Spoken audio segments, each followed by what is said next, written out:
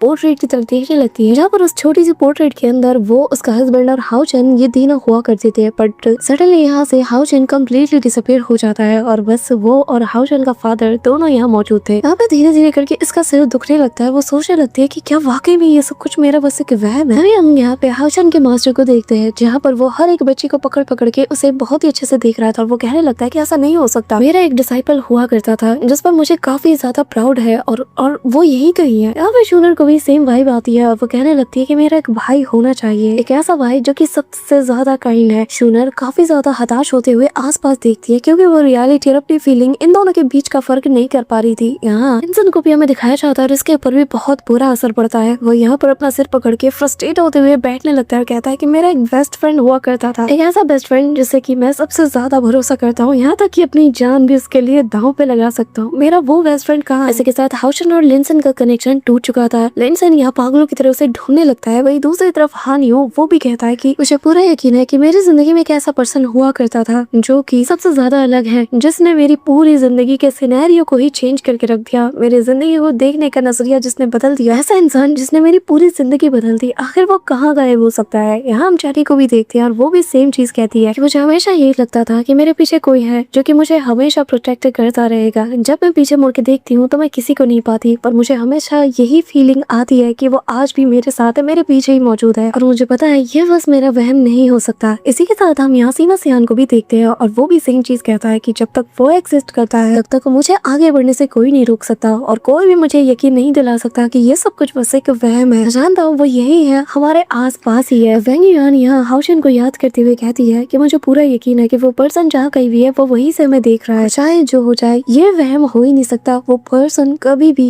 एक वहम नहीं हो सकता। और क्यों ऐसी फीलिंग आ रही है कि तभी यहाँ पर हम एक एक करके सभी लोगों को देखते हैं जो कि हाउचन से रिलेटेड है और सभी के मेमोरीज में कहीं ना कहीं हाउचन पूरी तरीके से डिसअपीयर हो गया था और सभी लोग खुद से यही सवाल कर रहे थे कि अगर वो इंसान हमारे लिए इतना ज्यादा इम्पोर्टेंट है तो ऐसा क्यों है कि सभी लोग उसे भुला चुके हैं। इसी के साथ हमें सारे लोगों को एक फ्रेम में दिखाया जाता है। सभी लोग यही सवाल कर रहे थे कि आखिर कैसे कोई इसे भूल सकता है और हाउचन इनके बीच से, इनकी यादों से पूरी तरीके से मिट जाता है और यहाँ से डिसअपीयर हो जाता है। इसी सीन के साथ हमें यहाँ पर हाउचन और शहर के बीच का वो पल दिखाया जाता है जब दोनों दूसरे उसी फील्ड पर मिले थे, जहाँ पर हाउचन हाफते हुए कहने लगता है कि मुझे माफ कर देना कि मैं इतना ज्यादा स्ट्रॉन्ग नहीं कि मैं उन्हें हरा पाऊँ, उन्हें सबक सिखा पाऊँ। यहाँ पे हाउचन की हालत काफी ज्यादा खराब थी और यहाँ शहर उसके फेस को टच करने के लिए हाथ बढ़ाती है और धीरे धीरे करके पीछे से हाउचन डिसअपीयर होता है और बस लगातार उसे माफी मांगता रहता है। तभी यहाँ पे शहर को कुछ अजीब सा फील होता है। वो यहाँ अपना सिर पकड़ के बैठ जाती है क्योंकि धीरे धीरे उसकी मेमोरी से हाउचन डिसअपीयर हो रहा था और तभी उसे वो सारे पल याद आते हैं जो उसने हाउचन के साथ अडल्ट होके बिताए थे। जैसे ही वो सारे मोमेंट उसे याद आते हैं वो हाउचन का हाथ पकड़ने लगती है, पर तब तक उसका हाथ भी वहाँ से गायब होने लगता है और बस उसका वो मासूम सा चेहरा उसके सामने था। जैसे पकड़ते साथ ही वो उसे टाइटली हक करने जाती है, लेकिन तब तक हाउचन डिसअपीयर हो चुका था और वो जमीन पे जा गिरती है। इसी के साथ हमें यहाँ पर टीनेज शहर को दिखाया जाता है जिससे कि अचानक से अपने दिल में कुछ फील होता है और वो कहने लगती है कि नहीं, ऐसा नहीं हो सकता, कैसे हो सकता है। मैं जानती हूँ मेरे दिल में जो इंसान है वो मुझे सबसे ज्यादा मायने रखता है, मेरे लिए मेरा सब कुछ है, मेरी दुनिया है जिससे शुरू भी मैं होती है और खत्म भी मैं होती है। आखिर वो इंसान जो मुझे मेरी जान से भी ज्यादा प्यारा है वो वहम कैसे हो सकता है। कहते हुए शहर ऑलमोस्ट रोने वाली थी, पर तभी हाउचन आते साथ ही उसे टाइटली होल्ड कर लेता है, उसे अपने होने का एहसास दिलाता है और यहाँ शहर एकमात्र ऐसे इंसान थी जिसे कि पूरा यकीन था कि नहीं, ये वहम हो ही नहीं सकता। तभी अगले ही पल हाउचन उससे दूर होने लगता है और धीरे धीरे करके स्माइल करते हुए उसके नजरों के सामने डिसअपीयर हो जाता है। यहाँ पर जैसे इसके सामने हाउचन डिसअपीयर होता है तो वो उसका पीछा करने लगती है। तभी यहाँ पे हमें वो रिंग भी दिखाई जाती है जो कि यहाँ एक बी में ट्रांसफॉर्म होकर वो भी गायब हो जाती है। अब जैसे ही ये वेडिंग रिंग गायब होती है ना, तभी हम प्रेजेंट टाइम के साइड को देखते हैं जो कि अभी भी उसी ओर देखे जा रही थी और उसे कुछ फील होता है और वो दौड़ते हुए लगातार उसी ओर दौड़े जा रही थी जहाँ तक उसके इमोशंस उसे दौड़ा देते हैं। यहाँ वो दौड़ते हुए उनके बीच बिताए गए उन सारे क्वालिटी मोमेंट्स को याद करती है जिसे कि कोई भी उससे छीन नहीं सकता।